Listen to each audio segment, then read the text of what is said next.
ಅವಮಾನವಾದ್ರೂ ಕರ್ನಾಟಕಕ್ಕೆ ಬರ್ತೀನಿ ಎಂದ ವಿಜಯ್. ಕಾವೇರಿ ನೀರಿನ ಹಂಚಿಕೆ ವಿಚಾರವಾಗಿ ತಮಿಳುನಾಡು ರಾಜಕೀಯದಲ್ಲಿ ಹೊಸ ಚರ್ಚೆ ಆರಂಭವಾಗಿದೆ. ತಮಿಳುನಾಡು ಮುಖ್ಯಮಂತ್ರಿ ಜೋಸೆಫ್ ವಿಜಯ್ ವಿಧಾನಸಭೆಯಲ್ಲಿ ಮಾತನಾಡಿ ತಮಿಳುನಾಡಿನ ಹಕ್ಕುಗಳಿಗಾಗಿ ಅಗತ್ಯವಿದ್ರೆ ತಾವೇ ಸ್ವತಃ ಕರ್ನಾಟಕಕ್ಕೆ ಭೇಟಿ ನೀಡಲು ಸಿದ್ಧ ಅಂತ ಹೇಳಿದ್ದಾರೆ. ಅಲ್ಲದೆ ತಮಿಳುನಾಡಿನ ಜನರ ಹಿತಕ್ಕಾಗಿ ಎಂತಹ ಅವಮಾನವನ್ನಾದರೂ ಎದುರಿಸಲು ಸಿದ್ಧನಿದ್ದೇನೆ ಅಂತ ಸ್ಪಷ್ಟಪಡಿಸಿದ್ದಾರೆ.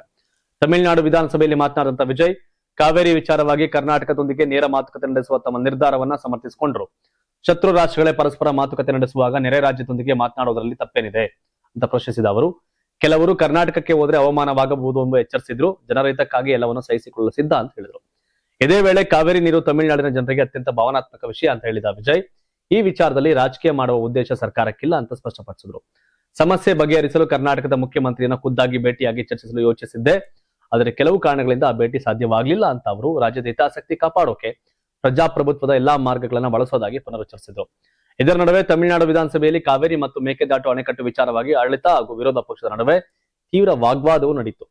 ವಿರೋಧ ಪಕ್ಷದ ನಾಯಕ ಉದಯನಿಧಿ ಸ್ಟಾಲಿನ್ ಮೇಕೆದಾಟು ಯೋಜನೆಯನ್ನು ತಡೆಯಲು ಸರ್ಕಾರ ಸಾಕಷ್ಟು ಕ್ರಮ ಕೈಗೊಂಡಿಲ್ಲ ಅಂತ ಆರೋಪಿಸಿ ಕರ್ನಾಟಕದ ವಿರುದ್ಧ ಕೈಗೊಂಡ ಕ್ರಮಗಳ ಬಗ್ಗೆ ಸದನದಲ್ಲಿ ಸ್ಪಷ್ಟನೆ ನೀಡುವಂತೆ ಒತ್ತಾಯ ಮಾಡಿದ್ರು.